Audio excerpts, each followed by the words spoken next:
Okay, good evening. We are live. This is The Secret, How to Fight CPS and Win. I'm attorney Vince Davis, and I'm joined tonight by a very special guest, Miss Jessica Brown. Miss Brown, how are you? I'm fine. How are you? Doing good, doing good. Where are you coming to us from? Iowa. Iowa. Yep. Okay, okay. I think I've had one or two guests from Iowa.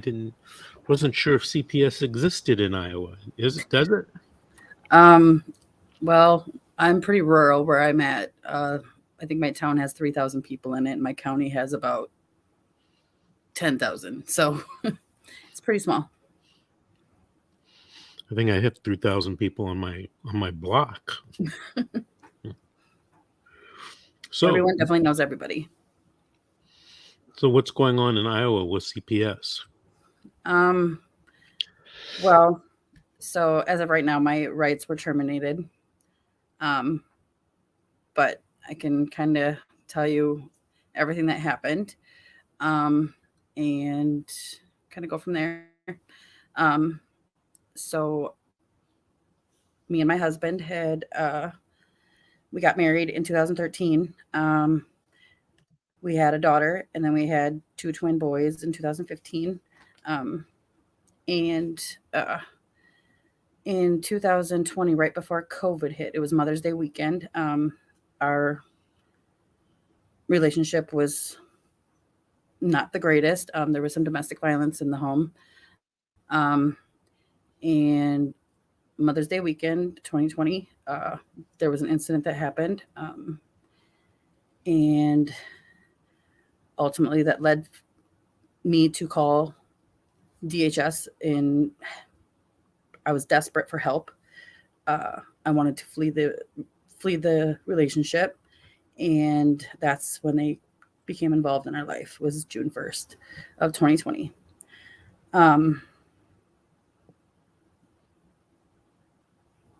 June 2nd, the social, the investigator came. She did an investigation, asked us a bunch of questions, and we were to do safety services for the next 30 days until they decided what to do with that. Um, on the 16th of June, a China petition was made. That's child in need of assistance. Um, and I kind of have all this stuff pulled up. Um, is it okay if I just read what it says? Well, don't mention any names, No, okay? I won't. Okay.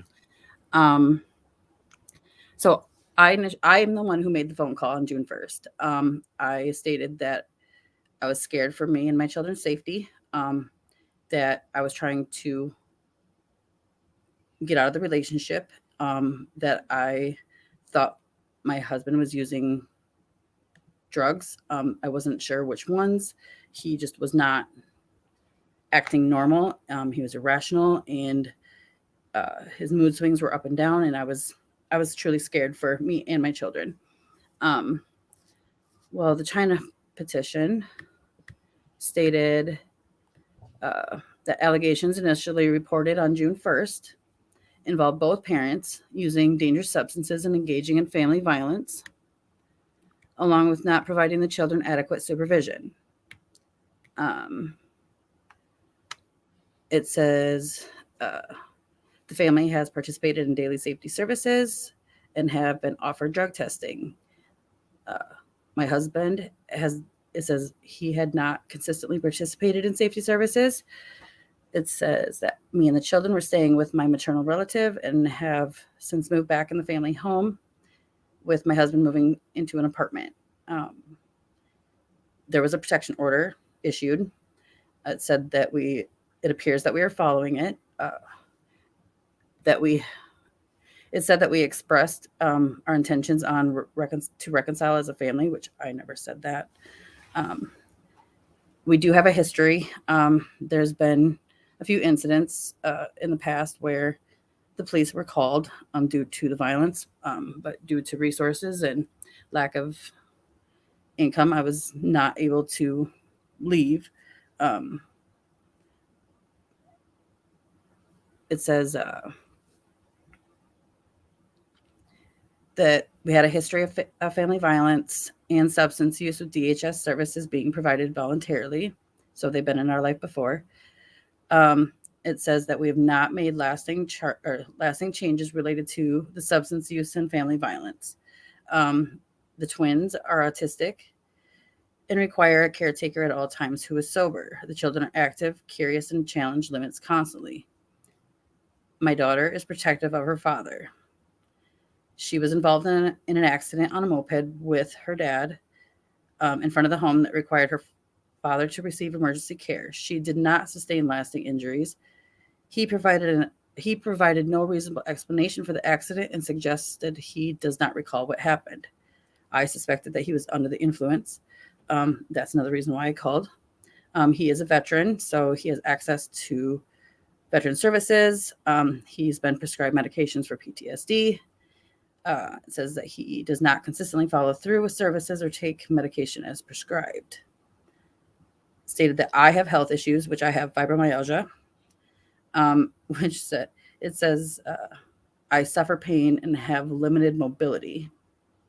And then we both openly admitted that we smoke marijuana. Is it legal? Is it legal in Iowa? It is not, but at this, they've always stated that they cannot remove our kids due to marijuana use. They don't want it done in front of the children, obviously. But if we were to provide a dirty UA for marijuana and not be using that in front of them, that we would not be founded for anything. There was an investigation. He was founded for, I can't remember exactly what he was founded for, but I was not founded for anything. Let's see.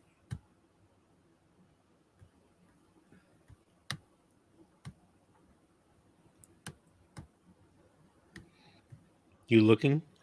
Anyway, I was looking through my documents here. I was not founded for anything. He was founded for, I believe, child neglect, for failure to provide supervision for the moped accident. Now, generally, I would say that's I don't know if any of it is true or false, but I would say that's a fairly easy case to win, right? Or to get the kids back. What happened? I don't know. So we did the 30 days of services. Well, the last day of service would have been June 30th. June 27th, my sister passed away. She was my little sister, and my only sister. I took it pretty hard. She passed away from cancer, and it was she suffered at the end, and we all sat by the bedside, and we were with her, and it hit me really hard. But I had not met the social worker yet. And that was on June 27th. I met her on July 3rd. My sister's funeral would have been July 4th. No, we met the social worker July 2nd, and my sister's funeral was July 3rd. On July 2nd, the social worker, first thing she said to me was, "I'm going to take your kids from you." And I started crying, and I was like, what did we do? Why would you say that? My sister just died. Like, I'm having a hard time. And she said, "I don't know yet, but I'm going to take them." I have everything documented. That's really important in these cases. I saved everything, all correspondence, all emails. But that was my first encounter with her. I know who she is. She's friends with my uncle's kid's mom. They grew up together, which ironically, my uncle's the one who now has my children. Do you get along with him? No. He sexually assaulted me when I was a child. Um, and I when the children were placed with him, um, I told them what had happened, and they didn't believe me, and they chose not to do anything about it. Well, what happened? Did you have a trial, or Okay, so did you have an attorney? What happened? okay, yes. So in September, I'm gonna just kind of fast forward. In September, we had our my husband had went to PTSD camp in St. Cloud, Minnesota, and during that time, he was constantly like violating the no contact order, calling me. I was reporting it. They told me that if I didn't report, DHS told me if I didn't report to law enforcement that he was violating, that they would take the kids from me. So I was reporting. I was doing what I was supposed to be doing, taking UAs. Um, they they hadn't offered me family centered services. I'd asked them, over and over, like, when do we start these? My kids are important. We'd also come up with a plan to where the children and I were going to move to Rochester, Minnesota. It'd be out of the state of Iowa, obviously. But my oldest son, he's 24 now. He lives up there, but there was a domestic violence shelter up there that it was they had living quarters. It was a 3-bedroom apartment. There was counseling on site. We had that plan. Um, anyway, in September, it was like September 18th, he called my daughter's cell phone and kept he told her to take the phone down to me. He was trying to get me to talk to him. I was like, no, I don't want to talk to you. Please stop calling her phone. I told my daughter to stop answering the phone and to go to bed because it was 10 o'clock, 11 o'clock at night. She had school the next morning. And it was about a 7-8 minute long conversation. Well, he had told her to get the debit card out of my purse after I wouldn't talk to him. And he instructed her to get the debit card. I got upset because that was our that's how I was paying the bills. And he tried to take that away. So I became upset and tried to take the phone from her. She ran from me. And I got up. She ran up the stairs. I ran after her. I grabbed the phone from her hand and she punched me in my chest. But she managed to get the phone back from me, and she ran down the stairs and out the door. And after about 20 minutes, I realized that she wasn't there. I didn't know. I was upset because what had happened. But I ended up calling the police and reported her missing. That she'd left my house and I didn't know where she was. That's about 11 o'clock at night. At 2 o'clock in the morning, I got a phone call from the investigator saying that the judge removed her from my care. They said that they took her to the hospital. The police did. There was no marks found on her. There was no visible injuries. But they removed her from my custody. She was now under the custody of DHS. What did they charge you with? Nothing. I sent messages like the following day and a couple days later asking why was she taken. They never gave me a reason. Well, did you go to court and find a reason, get a reason? We went to court and they stated that she was taken from me, but never stated why. And even in the final order, it states all the incidents that happened. And when it comes to that incident, it does not state why she was taken at that time. I'm not from Iowa, but I asked my attorney to appeal it right away, and I sent him a text message, I think, saying I wanted to appeal it. I told the social worker I wanted to appeal it, and they both ignored me. Shouldn't that be addressed to your court-appointed attorney? Yeah, he didn't do anything. Yeah, because the social worker is not, you can't tell So her. she had told me that if I wanted to ever appeal a decision, that I was to go through her. So I mentioned it to her that I wanted to appeal, but I also told my attorney. Oh, well, But I never knew that you go through her. I never heard that, but maybe I'm wrong. Okay. No, that's ridiculous, is what Yeah, that I've is. never heard that. No, never heard that. You don't go anything through it. She's nobody. They're right, nobody. Believe it or not, they're nobody. They just like, have too much power. That's all. and I didn't. I mean, this is my first experience through through something like this. So I was terrified. I didn't know what was going on. Um, like throughout the whole case, I researched literally everything myself. Um, and I mean, now I know the things I did wrong, but I also know that they did not they did not represent me, or my lawyer did not represent me appropriately. Okay, if I may ask, Jessica, I know I came in a little late, and I Mhm. apologize for that. It's just Mondays are really bad. But I want to ask you this real quick. How many kids are we talking about here? 3. Three, and they came just they came with an order or no order, a court order.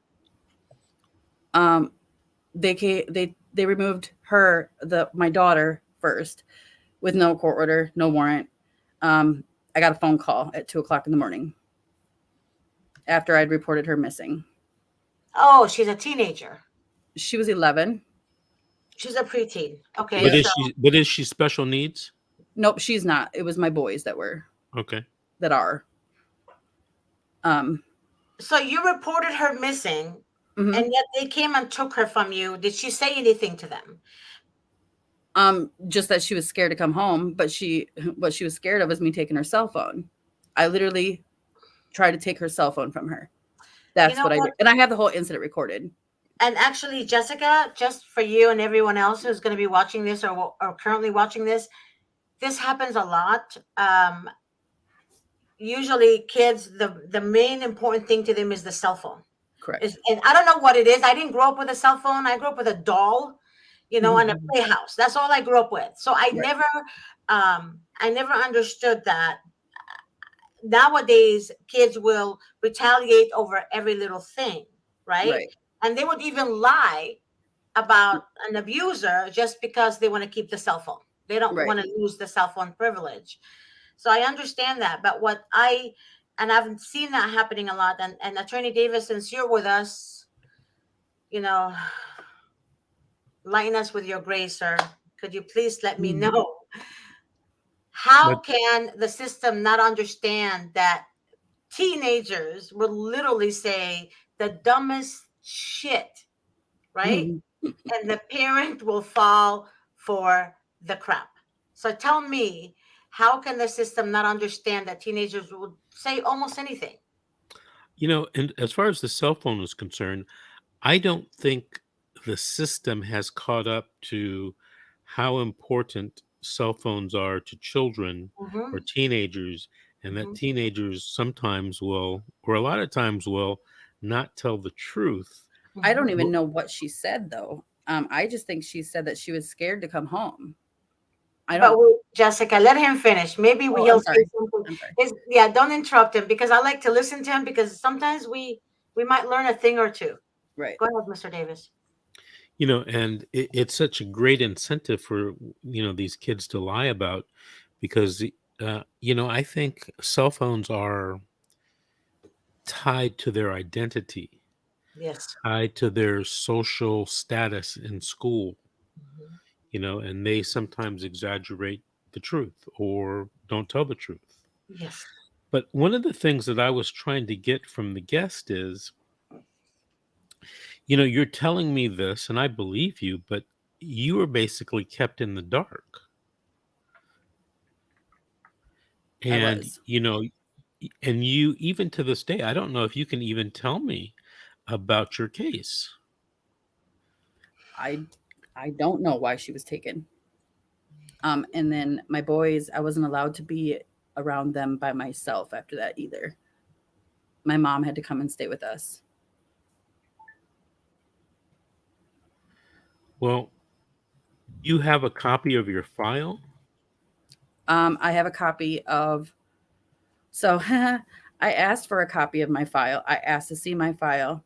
I got told a bunch of different things. I got told that I had to pay $10 an hour to see my file. I got told that if there was something specific in my file I wanted, that the DHS worker would give it to me. Who At the end of the told you day, this? Who told you this? the DHS worker. I have it in emails. Okay, well, I don't understand why you didn't get it from your attorney. I asked my attorney, and my attorney asked me why I needed it. And I told him I wanted to see it to see what was in there, because they kept saying that I wasn't the caller on June 1st. Because they kept saying that the caller indicated that both parents were using drugs and doing family violence. But why would I say that?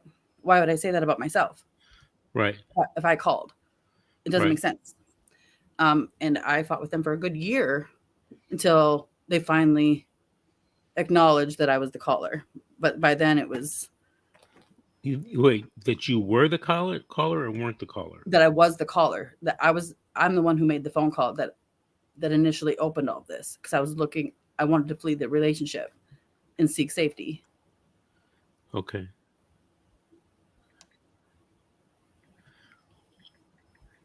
But your rights have been terminated already, you said, right? Yes. So after all this, there's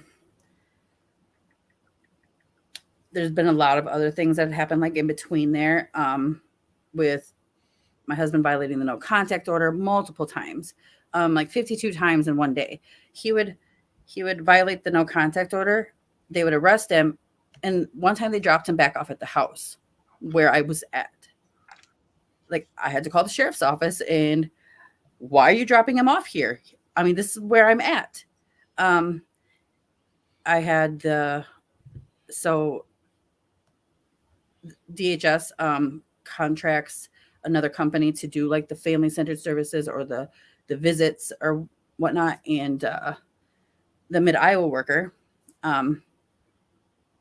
she had even asked me at one point in time, where do you sleep, just in case your husband asks? And I was floored. I was like, why are you asking me that? You can't ask me that. It was kind of ridiculous. I was very upset. Anyway, I ended up relapsing. I'd been clean for 13 years, and I relapsed. What did you relapse on, Jessica? Methamphetamine. It was one-time use. I did it on weekend. None of my kids were in my care.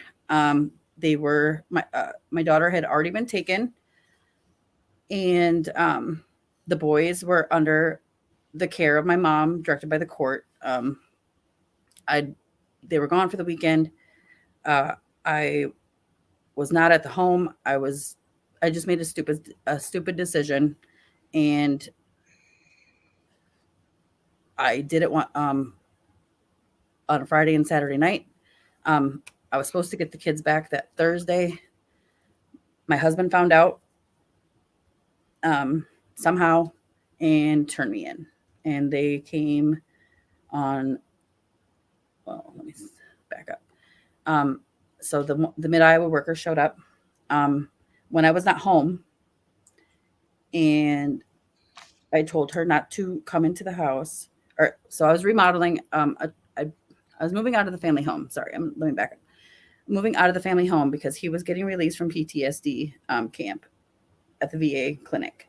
I'd purchased a trailer home that needed to be remodeled before we could move in. And so I was in the middle of remodeling the trailer. And at the time, no one lived here. That's where I'm at right now. But no one lived here. And the Mid-Iowa worker had called me and asked me if she could come to the trailer. And I said, no, I don't want the kids there because we're putting up drywall. We're tearing up floors. There's dust. There's mold. They don't need to be in an environment like that. But she insisted. But I now know why she insisted. But she came into the house when I was not home and went and started going through cupboards and found a mirror and used that as evidence.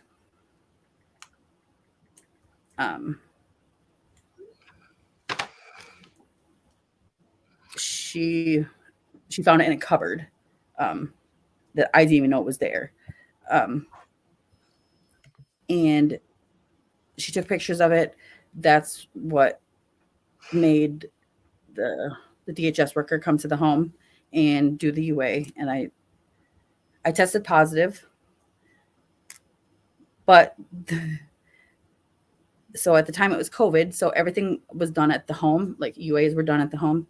So the company that was doing the UAs had come in. It was a guy. He came back to the bathroom with me, and I did my business.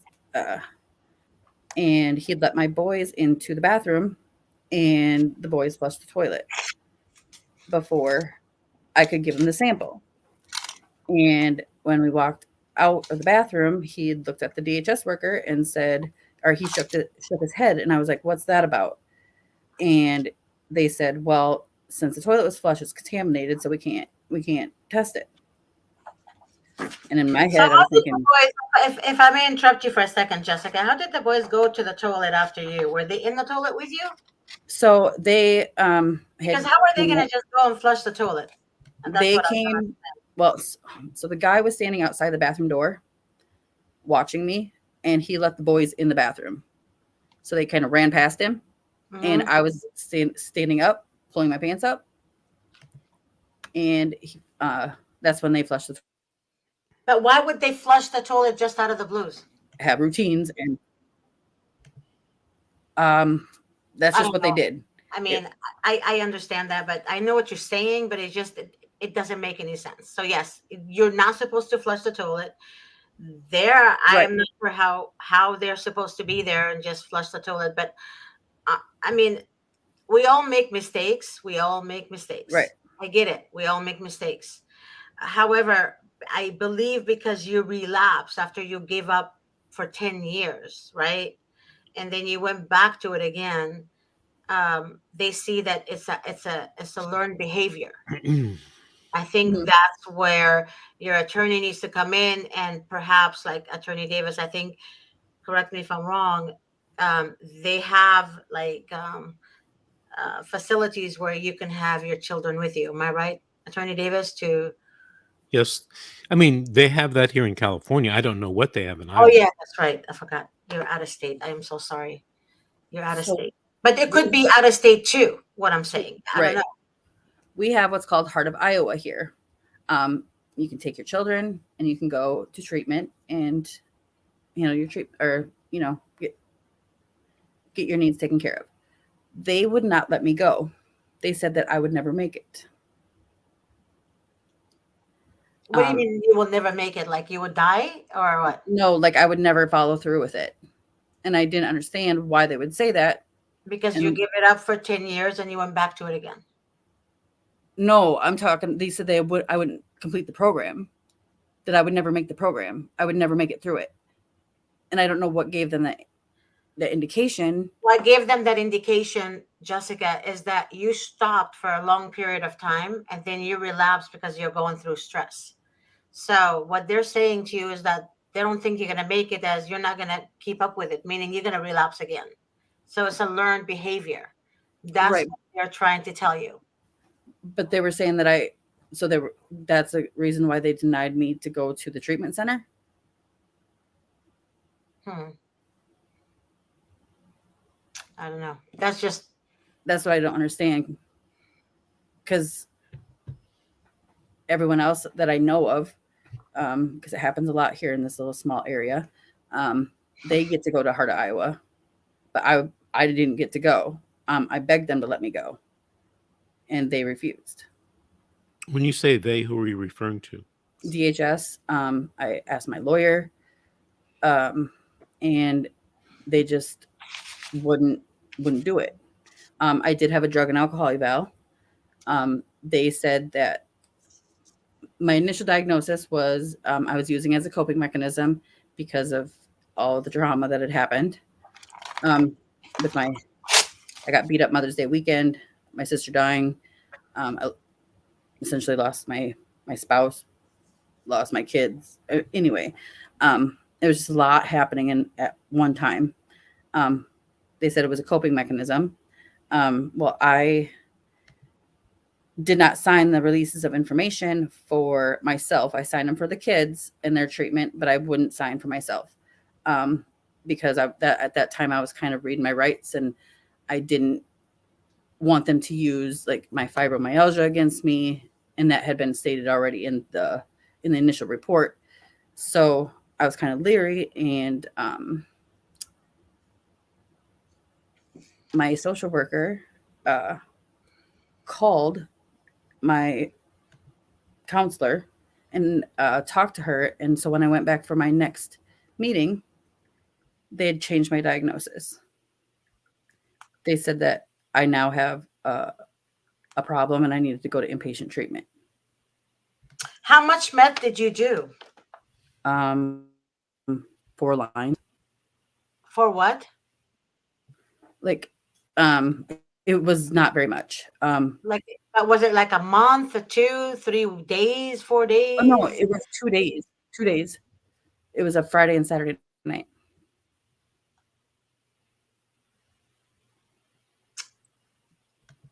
You know, I'm going to tell you something, Jessica, and I'm speaking to you from a woman to a woman, and to all the women out there. And you guys who ever watch my shows, you understand me. At least I hope. I know Trent does. After you did the meth for the weekend, was anything resolved from it? Did you No. resolve any issues? Was there anything? It kept you maybe numbed for a few hours. Am I right? Or I don't know how meth works. Is it like marijuana? It keeps you like kind of mellow. Just gives you a burst of energy, I guess. It was again a stupid decision. Right. It was a group. It didn't. It was a group Right. of So us. it didn't change anything, right? Right. It's basically when we deal with stress, and God knows I deal with it every single day, as God is my witness, every single day. You're gonna have to find a different way to ease your stress. Okay. Right. Yep. Other than alcohol, drugs, whatever that's out there. Right. Because all these substance is only going to numb your pain, or make you in la la land for a few minutes, and then you're going to crash, then you're going to want to start again and go forth and go on, right? So like I said, we all make mistakes, but the system holds that one mistake or 2 mistakes against you for the rest of your life. Right. So that's where your attorney has to come in, and where you have to do classes, and where you have to admit to your mistake, admit that you're responsible. Yep. And that's where your attorney has to really, really fight for you. But again, learn from it. And I literally am against drugs, Jessica. I'm so sorry. I am 100% all my life against drugs. Okay. Mm-hmm. It's not going to help you or anyone around you, especially when you have children. Children.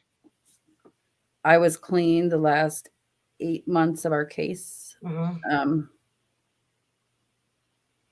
But I did not give a UA. Okay. So they wanted me to do the UA through their company. Since they tested the contaminated sample and they used that against me, even though it was stated in the court order that it was contaminated. I did not trust them. Like, I did have clean drug tests after that. I worked at a prison in the state of Wisconsin, had drug testing there. But wait a minute. What about the hair follicle? Did you ask your attorney about a hair follicle? Because I think Mr. Davis mentioned that it goes back to 6 months. Am I right, Attorney Davis? Well, there's different time periods they can test. Mm-hmm. I've heard it going back to 6 months, even 9 months. Mm-hmm. But it depends upon the type of test, and it depends on the length of your hair. Right. Everyone doesn't have long hair. Due to my hair being, it has to be a long hair? I didn't even know that. Well, I bleach my hair. And so That We is all bleach our hairs, Jessica. But That's not I your never normal. I've had it done Wait, before. wait. Miss G, that's not your normal hair color? of course it is. I was born with it. Of course it is. That's my drug, coffee and hair color. No, Mr. Davis, I have gray. It all has Davis on it. See? Vincent Davis in every strand. See that? Jessica, I'm going to give you some information which I think might help you. You ready? Yes. Yep. Okay. When were your parental rights terminated? July of 2022. Oh, it's been some time then. I thought this was something that just happened. Well, so 8 days after it happened, of course we appealed, but due to all the stress and everything, I went into cardiac arrest. Oh, Oh my gosh. And I was dead, actually. They had to give me CPR. They had to give me a shock to the heart. And so it's taken me a little bit to regain strength and memory. And it was a big ordeal. that was after your TPR, after you lost your parental rights? Yep. It was 8 days after. So the last time I saw my kids was July 1st. That was my final visit. And it happened July 8th. Oh my God, Jessica. I am so sorry. I know how you feel. I really am. Seriously, from the depth of my heart, I'm sorry. Well, and then just the stress of it. My uncle was posting all of our stuff on Facebook, our private information on Facebook. It was just so much stress throughout everything. I wasn't allowed to make doctor's appointments. I wasn't allowed to attend doctor's appointments. I wasn't allowed to do anything. Yep. And who adopted your children? Do you know? Her You said uncle. your They're not uncle? adopted yet. They're not Oh, adopted yet.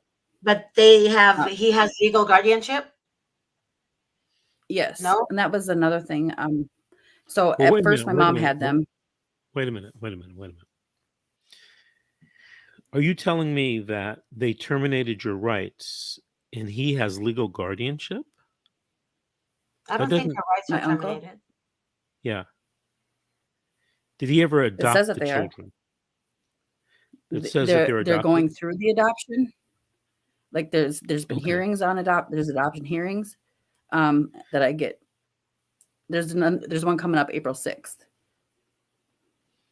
Okay. There's been multiple. So And is there a I mean, motion that can be filed to stop the adoption, Attorney Davis? that's And what to I give want to her know. the right help. Basically, that's what she's aiming for to ask. So I'm reading her mind as I go. Okay. So the answer to that is, hold on.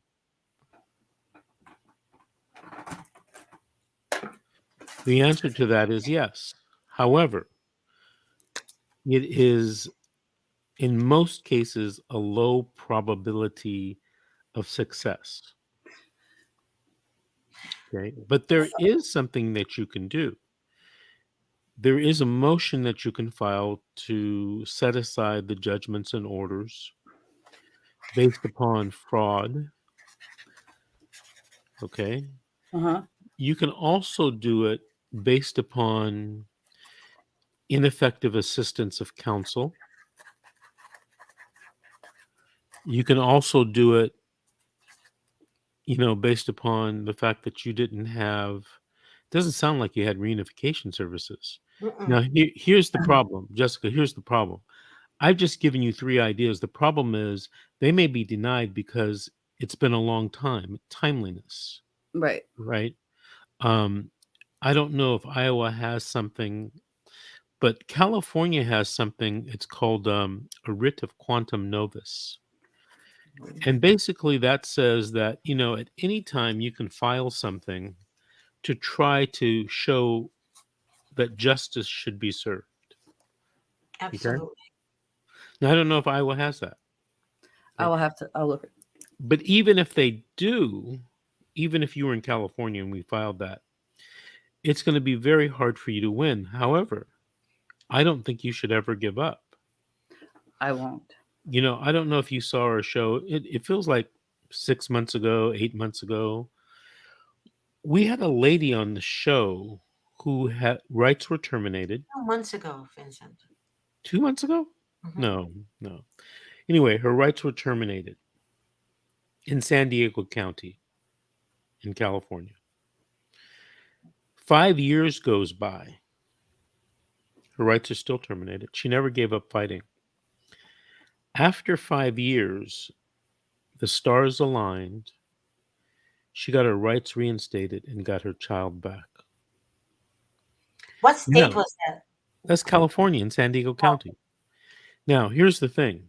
I tell you that story, and I happen to know that it's true. You know why I know that it's true? She actually called me to hire me to try to get her kid back. And I thought it was such a long shot that I didn't want to take her case. I thought she was going to be throwing money out the window. And she asked me for some referrals, and I gave her some referrals. One of those referrals happens to be a friend of mine. I mean, we have been knowing each other probably 25, 30 years doing this type of work. Anyway, he took her case and he won. He won. So she got her child. Right now, she has her kid back, Mm-hmm. and her rights back. And, listen, it doesn't happen every day, right? Right. Stars have to align just right, everything perfectly. But, I you think know, what helped her, she had the other children with her. no, The only. she didn't have any other children, Georgette. Oh, okay. Then I'll just be quiet. Then you go on. Thank you. You're welcome. She didn't have any other children. She just didn't give up. She kept fighting and fighting and fighting. Now, here's the one thing, and I just took on a case like this before in LA. The one thing she had, and she just kept harping on it, and it turned out to be true, were the people that adopted the child. There was a huge problem with them. I won't say what it was, but there was a huge problem, and nobody believed her. But the problem didn't go away, and it got worse. Now, here's the issue with you, Jessica. If the guy that's adopting your child or your children sexually abused you, Mm-hmm. that's not the type of thing that usually disappears in somebody's life. Mm-mm. He Right. may have done it to others. Mm-hmm. He may do it again. Mm-hmm. So if you know others that he did this to, you guys should get together and report this.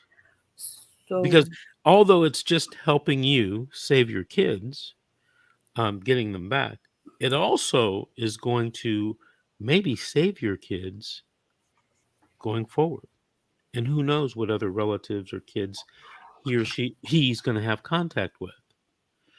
So, you know, I don't claim to be an expert on this subject, but I've seen many cases mm, over, 30 plus years in juvenile court. And one of the things that I noticed, the trend is if there's somebody that's doing that type of thing, they didn't do it just one time. There's right. more than one victim, right? And generally, not all the time, but generally, it doesn't stop, right? So there are Um, other victims out there. right. So He's if you posting can get TikToks. Oh, sorry.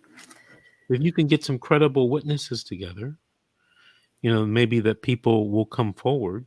It's a hard thing to do to come forward and say, yeah, I was a victim of a sexual abuse when I was a kid. That's my kind of mind blowing, right? Mm-hmm. But if you can get that type of evidence, maybe, just maybe, the social worker and or the judge and or an appellate court or somebody is going to listen and just say, hold on here. I took on a case recently, kind of the similar situation. It is a grandfather who's estranged from his grandson, the father, who's remarried and trying to adopt the kids. But there's a couple of relatives out there who are around the same age as the father who want to come forward and say, look, this guy sexually abused me when I was, 8 or 9 or 10 years old. The interesting thing was the father told me that it never happened to him, but it happened to others in the family, like cousins, first cousins, second cousins, that type of thing. Unfortunately, it's more prevalent in our society than we think. And, we were talking about this the other night, Georgia. That's why they've extended the statutes of limitations to sue in California. I don't know about Iowa, but interestingly enough, you might want to talk to an attorney about this. In California, even though all of these years have gone by, you might still have a lawsuit against him if you were in California and if he was in Right. California. Yeah, but you're not. And I don't know what Iowa's doing on that. Yes, Miss Truman. Did you almost say Mr. Truman? No, I found there I is was about to say something else, but I caught myself. I know. Thank you for that. Okay, so I shared a link with Attorney Davis in private chat. That link is for Iowa and Illinois. These attorneys I spoke to myself because I've been trying to go around the globe to find attorneys for different states. And that's why I asked Mr. Davis, is it what state is it out of state? So that way I can help you out. Okay. They understand what the fight is, what passion we have here, and they help you all over Iowa and Illinois. Okay, And so I've just published that on all the platforms that we're streaming to right now. So the website is in there. You can look at this video later, Jessica, or look at this link later. It's a link. It's actually a link to them. On my geography, are Iowa and Illinois next to each other or something? Yes. Okay. Yeah. So they fight against them, and they also do appeals, and yeah. So they also are passionate about this. So contact them. I don't know what they're winning. I mean, Right. I really don't know too much about them other than phone communication with them, with one of them at least. But that's all I can tell you. At least I tried. You never know. MSG, why don't you talk to them and see if they'll come on the show with us one night? Oh, I would love that. Yeah. Jessica? Oh, look, he said, Trent said, Mr. Davis, can I help from Pittsburgh, Pennsylvania? Trent, the answer is absolutely. Trent, give me I have your cell. We text Mr. Davis, me and him. Okay. We will discuss this later. Jessica, we've come to the end of the show. It went by really fast. It did. I want to thank you for coming on and sharing your story. Never give up. I won't. Thank you for having me. Alrighty. Thank you. And keep in touch with us, please. Okay. I hope you have my number and Miss G's number. And then there's the number to the office. It's right on the screen, bottom right-hand corner, 888-888-6582. Call us anytime, okay? Real quick, Jessica. Yep. Before, don't do that, Davis. I'm going to get the button. I'm just going to press good night and then music. Okay, real quick. Look, Jessica, if you need to vent just after 9 p.m., you're more than welcome to call me or text me, okay? Okay. And don't do anything stupid. Just vent with me. Right. Okay. All right. Thank you. Thank you. Someone told me something interesting about you recently, and I never knew this. They told me that you late at night would have a prayer session with them. Yeah. Huh. You know what I was thinking about that? There are probably a lot of people out there that would need that support. And I was thinking about having you do a late night live stream and just call it a prayer group. Okay. No talk, no complaining, no legal strategies, nothing like that. Just, prayer group. I think that'd be cool. Because, one of the things I see a lot, when people lose their kids, uh, you know, the problems become bigger and bigger. Mhm. And like we just saw with Jessica, you know, um, she had a small relapse, she had a heart attack. My God, Poor you know, baby. you Yeah. know, to be honest, I'm sure that that happens a lot to people, and sometimes I get the impression that social workers want bad things to happen to parents to make sure they don't get their kids back. Yes. But what do you think about that? Just a prayer group? I think it's great. The reason I love doing this is because there was a woman that wanted. She called me around 11:30 at night, and she said, "I'm gonna kill myself, Miss G, but I just want to tell you that I love you." That was a long time ago, and I think she was the first one I had. And then I said, "Oh no, you're not gonna do that." And me and her started talking. I started praying with her Psalms and 119 Psalms. I mean, I was just with Psalms 23. I was reading the Bible to her. We were crying. We were praying, praying, praying. And then she said she felt peace. She felt peace, and that was that. So until today, we're still keeping. We can still, we still at it like every other night, not every night as I used to. But the point you made right now, real quick, Attorney Davis, this is important. I know you want to shut it off, but this is important. When people go through a lot of tribulation and chaos and stress, the first thing the enemy tells you to do is to drink yourself to death or to numb your pain. And that enemy wants you to do that. The enemy I'm talking about is Satan. He wants you to do that because he doesn't want you to see the light. When you're in darkness, you're not going to see the light.